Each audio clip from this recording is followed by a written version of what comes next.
করি আপনারা সবাই ভালো আছেন। আজকে সানডে স্পেশাল মেনুতে আমি আপনাদের জন্য নিয়ে এসেছি মোয়া মাছের চচ্চড়ির রেসিপি। এইটা বানানো খুব বেশি ইজি, আর তার জন্য ফার্স্টে মোয়া মাছগুলো ভালো করে কেটে ধুয়ে সাইডে রেখে দিতে হবে।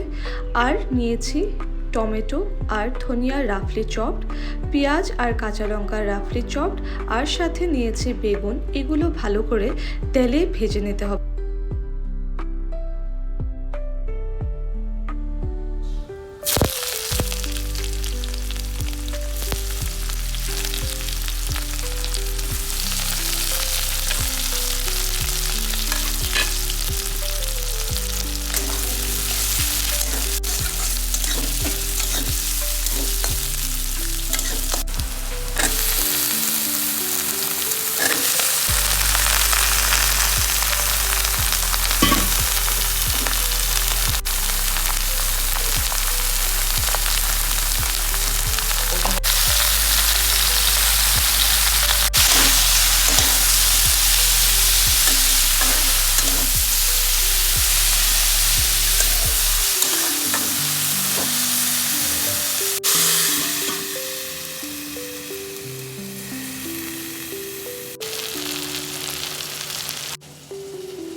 সবজিগুলো অল্প ভাজা হওয়ার পরই আমরা অ্যাড করে দেবো টমেটো, যেটা চপ করে রেখেছিলাম।